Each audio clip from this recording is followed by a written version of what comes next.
Hi hello guys, welcome back to கல்கி official channel. நான் உங்கள் கல்கி. எல்லோரும் நல்லா இருப்பீங்கன்னு நினைக்கிறேன். வாங்க வீடியோக்குள்ள போகலாம்.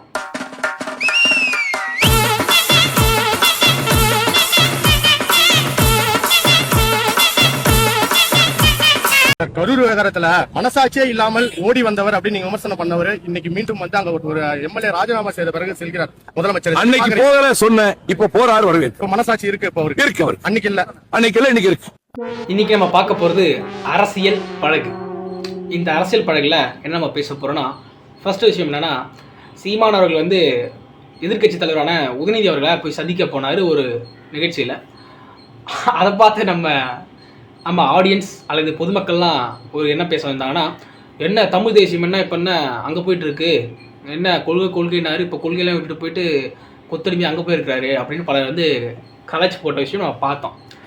அது ஒரு பக்கம் இருக்க, ஆனால் இவங்களுக்கு என்ன ஒரு விஷயம்னா, இது வந்து தப்பாக தோணுதுன்னா, அங்கே விஜய் அவர்களும் உதயநிதி அவர்களும் ஒன்றா கட்டிப்பிடிச்சு நின்றதும், ஸ்டாலின் அவர்களை நேரில் போய் சந்தித்ததும், அப்போல்லாம் வந்து என்ன சொன்னாங்கன்னா அரசியல் மாண்புன்னு சொன்னாங்க. ஆனால் இங்கே என்ன சொல்கிறாங்க, அது என்ன ஒவ்வொரு முறையுமே சீமானனுக்கு வந்துட்டா இவங்களுக்கு ஒரு கருத்தும் அவங்களுக்கு ஒரு கருத்தும் வேறுபடுது. எப்படி அது வாய் இருக்குன்னா என்ன வேணால் சொல்லிடலாமா? இதில் வந்து மாற்றி மாற்றி பேசிட்டாங்கன்னு அவர் மேலே குற்றச்சாட்டு. டிவிக்கே அரசாங்கம் வந்து இந்த 50 நாளில் மக்களுக்கு என்னடா நல்லது செஞ்சதுன்னு கேட்டால், ஓகே நிறைய பேர் சொல்லுவாங்க இன்னும் டைம் கொடுங்க, 2 மாதம் தானே ஆகுதுன்னு. ஓகே டைம் எடுத்துங்க, நல்லது செய்ய டைம் எடுத்துங்க, ஆனால் கெட்டதை செய்யாதுன்னு நான் சொல்கிறேன். இவங்க செஞ்ச கெட்டது என்ன பார்த்தீங்கன்னா வச்சுக்கலாம். ஆனால் இதை பற்றி அந்த கட்சிக்காரனும் பேச மாட்டாங்க, பொதுமக்களும் பெரிய அளவுக்கு விழிப்புணர்வு இல்லை. கன்னியாகுமரியில் நமக்கு முக்கியமான ஒரு இடமே கன்னியாகுமரி தான். அந்த இடத்துல வந்து ஹைட்ரோ கார்பன் திட்டத்தை அது கொண்டு வந்தது யாருன்னு பார்த்தா டிஎம்கே ஏற்கனவே போன வருஷம் கொண்டு வந்தது. அதுதான் இருந்தது. இயற்கை வளங்கள்லாம் அதில் வந்து தான் கொஞ்சம் கொஞ்சமாக சொல்லிட்டு இருந்தாங்க. அதை எதிர்த்து வந்து பல கட்சியினர் வந்து போராட்டம் ஆர்ப்பாட்டம் பண்ணாங்க. சரி, இது மாற்றம்னு வருது, இது எந்த மாதிரி மாற்றம்னு பார்த்தா, இந்த கன்னியாகுமரியில மலையை வெட்டிக்கிட்டு போறது பிஜேபி நிலைப்பாடு என்ன, காங்கிரசின் நிலைப்பாடு என்ன, திமுக அதிமுகவின் கருத்து என்ன? இத்தனை பேர் இருக்கியே, இவ்வளவு படிச்சிருக்கியே. உடனே விஜய் அவர்கள் வந்து இந்த திட்டத்தை எடுத்து வச்சுக்கிட்டு சிரிச்சுக்கிட்டு இருக்காப்புல. ஆனால் இது மக்களுக்கு பெருச அளவுக்கு தெரியாது. கன்னியாகுமரியில் இருக்க இயற்கை வளங்கள்லாம் சுரண்டப்படுது. அங்கே சுரங்க உலை ஏற்படுத்த போகிறாங்க. அங்கே இருக்கிற கனிமவளெல்லாம் திருட போகுது. இதனால் எதிர்கால சந்ததிகளுக்கு வந்து பல வகையான நோய்கள் வரத்துக்கும் சான்சஸ் இருக்குது. 500 மீட்டர்ல வீடுங்களா இருக்க கூடாதுன்றீங்க. அப்ப பின்னாடி கொஞ்சம் திரும்பி பாருங்க. அபார்ட்மெண்ட் இருக்கு, குட்டிக்குள்ள இருக்குங்க. அது கேட்டா சர்வே நம்பர் வேறன்றாங்க. எப்படிங்க மாறும்? காசு வச்சிருந்தா மாறிடும் இல்ல? காலை கழுவி நீ குடிப்பியாடா? நீ கேட்ட ஒவ்வொரு கேள்வியுமே என்ன அந்த அளவுக்கு பாதிக்கப்பட்டு வச்சுச்சுமா? நல்ல கேள்வி. அதாவது விஜய் அவர்கள் என்ன சொல்லியிருந்தாருன்னா, தேர்தலுக்கு முன்னாடி பட்டா இல்லாதவங்களுக்கு பட்டா வழங்கப்படும் அப்படின்னு சொல்லியிருந்தாரு.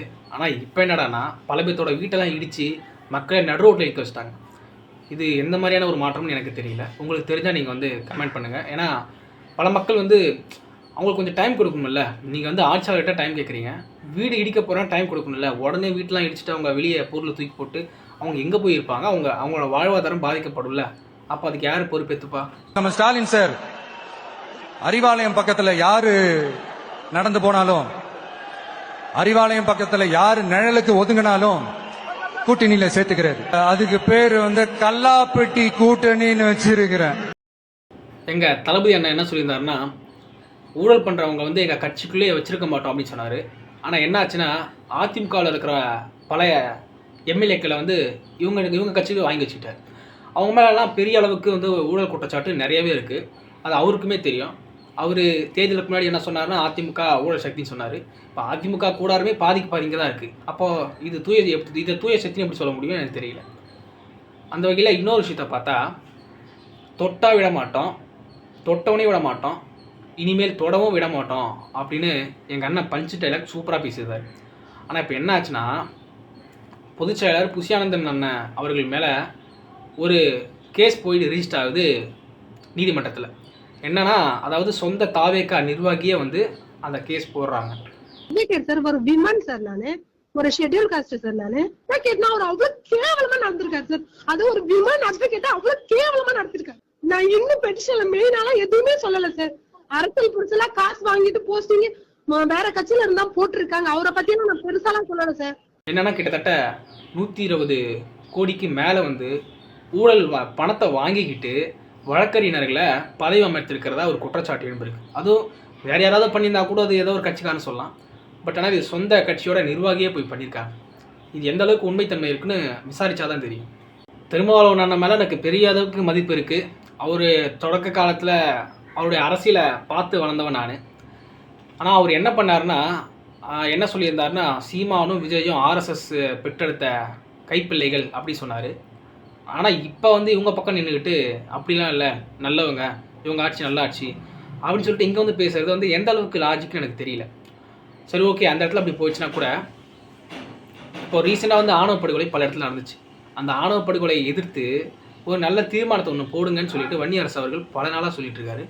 ஆனால் அந்த முதல்வர் அவர்கள் செய்யலையா, இல்லை நீங்கள் முன்னெடுக்கலையான்னு தெரியல. பட்டியலினத்தோட மக்களோட குறைகள் எல்லாம் கேட்க வேண்டிய தேவை வந்து யாருதுன்னா, குறிப்பாக சொல்ல வேண்டியன்னா வன்னியரசு அவர்கள், திருமாவளவன் அவர்கள் பல அரசியல் கட்சியில் இருந்தாலும் இவங்க முக்கியமானவங்க. இப்போ ஒரு அமைச்சர் பதவியில் இருக்காங்க. இதுக்கான தீர்வு எப்போது வழங்குவீங்க, எப்படி வழங்குவீங்கன்றதை நீங்கள் கொஞ்சம் அதிரடியாக முடிவெடுத்தால் நல்லாயிருக்கும். ஏன்னா இது வந்து பல வருஷமாக இந்த ஆணவ படுகொலை நடந்துக்கிட்டு இருக்குது. அதுக்கு ஒரு தீர்வு வேணும். முதல்வர் அவர்கள் வந்து என்ன பண்ணிட்டாருன்னா, தேர்தலுக்கு முன்னாடி வாக்குறுதி ஒன்று சொல்கிறதும் அதை செயல்படுத்துகிற விதத்தில் நிபந்தனையோடு செயல்படுத்துறதும் இங்கே வந்து இடிக்குது. இதே தான் போன ஆட்சியில் இருக்க டிஎம்கேவும் பண்ணிச்சு. வாக்குறுதி ஒன்று சொல்லுவாங்க, ஆனால் செயல்படுத்துறது ஒன்றா இருக்கும். இதில் வந்து எக்ஸாம்பிள் சொல்லப்போனால் விவசாய கடன் முழுமையாக தள்ளுபடின்னு சொன்னாங்க. அப்புறம் அந்த விவசாய அந்த கடனை வந்து சில நிபந்தனை வச்சு தள்ளுபடி செஞ்சாங்க. அடுத்ததாக பார்த்தா எல்லா பெண்களுக்கும், குழந்தை பிறந்த எல்லா பெண்களுக்குமே வந்து மோதிரம் போடுவோம் அப்படின்னு சொல்லியிருந்தாரு. இப்போ அந்த நிபந்தனை என்னென்னா, அரசு மருத்துவமனையில் பிறகு குழந்தைங்களுக்கு மட்டும்தான் மோதிரம் சொல்கிறாரு. அது ஒரு முரண்பாடு. அனைவருக்கும் 200 யூனிட் வந்து ஃப்ரீன்னு சொல்லியிருந்தாரு. ஆனால் இப்போ ஒரு நிபந்தனை என்ன வச்சுருக்காருன்னா, 500 யூனிட்டுக்கு மேலே போனால் அவங்களுக்கு ஃப்ரீ கிடையாது, 500 யூனிட்டுக்கு உள்ளே இருக்கிறவங்க மட்டும்தான் ஃப்ரீ அப்படின்னு சொல்கிறார். இதில் வந்து நாங்கள் வந்து விமர்சனம் மட்டுமே வைக்கல. அதாவது இதுக்கு பல பேர் சொல்லுவாங்க, இது கொஞ்சம் நேரம் கொடுங்கன்னு சொல்கிறாங்க. இந்த நேரம் கொடுங்கன்னு சொல்கிறவங்களுக்கு நான் சில கருத்து நான் உங்களுக்கு சொல்கிறேன். இது ஒன்றும் வளராத மாநிலம் மாதிரி வட மாநிலமோ இல்லை சில குறிப்பிட்ட மாநிலமோ கிடையாது. இது ஏற்கனவே வளர்ந்த மாநிலம். இது வந்து முதல்வர் அவர்களே ஒப்புக்கொண்டது. தமிழ்நாட்டில் பெண்களோட பாதுகாப்பு முதலிடத்தில் இருக்குன்னு சொல்லிட்டு நிதி ஆயோக் கூட்டத்தில் டெல்லியில் பேசியிருக்காரு. அப்புறம் பொருளாதார ரீதியாக நம்ம வந்து வளர்ந்த நாடுன்னு சொல்லி பேசிக்கிறோம். அந்த மாதிரி தமிழ்நாடு வளர்ந்த நாடு. இதுக்கு எதுக்கு இன்னும் உங்களுக்கு நேரம் வேண்டும் தெரியல. ஓகே, சில விஷயத்துக்கு நீங்கள் நேரம் எடுத்துக்கலாம், பட் சட்ட ஒழுங்கு சரி பண்ணுறதுக்கு நேரம் தேவையில்லை. ஏன்னா ஏற்கனவே இருந்த அந்த அரசாங்க படை தான் இப்போது இருக்குது. நீங்கள் மட்டும்தான் புதுசாக இருக்கீங்க தவிர அவங்களாம் பழசு தான். அவங்கள கூப்பிட்டு இன்னும் சிறப்பாக அந்த சட்ட ஒழுங்கை கண்ட்ரோல் பண்ணுறதுக்கான முழு திறமையும் உங்கள்கிட்ட இருக்குது. அதை நீங்கள் பயன்படுத்திக்கணும். டிஎம்கே கட்சி பற்றி சொல்ல வேண்டிய தேவை மக்களுக்கு பெருசாக இருக்காது. ஏன்னா அது ஆரம்பத்தில் ஒரு நல்ல கட்சி, மாநிலத்தோட வளர்ச்சிக்கு ஒரு முக்கியமான பங்கு வகிச்ச கட்சி டிஎம்கே கட்சி. ஆனால் போக போக அதனுடைய பாதையும் அதனோட தடமத்தையும் மாற்றிடுச்சு. அந்த வகையில் பார்த்தோன்னா இப்போ என்ன நடந்துச்சுன்னா, தாவிக்காவில் உள்ள பல எம்எல்ஏக்களை வந்து விலைக்கு வாங்குறதா அவங்க மேலே குற்றச்சாட்டு தெரிவித்தது. அப்புறம் என்ன ஆச்சுன்னா, அப்புறம் அது சார்பாக ஒரு 6 பேர் கைது பண்ண விஷயம் நமக்கு தெரியும். டிஎம்கே பல விஷயத்த மறைமுகமாக செய்யும் நம்மளுக்கு தெரியும். ஆனால் அது செய்யும் போது நம்ம ஆதாரத்தோடு பேசினா தானே உண்மையாக இருக்கும். ஆனால் எனக்கு தெரிஞ்ச டிஎம்கேனால என்ன தெரியுமா, ரவுடிசம், அடாவடித்தனம், இது மட்டும்தான் டிஎம்கேக்கு தெரிஞ்ச விஷயம். ஏன்னா எனக்கு தெரியும், நம்மளோட பார்க்குறோம்ல அவங்களோட விளையாட்டில் அப்படின்னு. ஒரு அரசாங்கம்னா மக்களுக்கு கட்டுப்பட்டு இருக்கணும். மக்களையே தூக்கி வச்சு என்னமோ நாங்கள் தான் எல்லாம், நீங்களாம் எங்களுக்கு கீழே அப்படின்ற அந்த தகுதி வந்து அப்படி இருக்கக்கூடாது.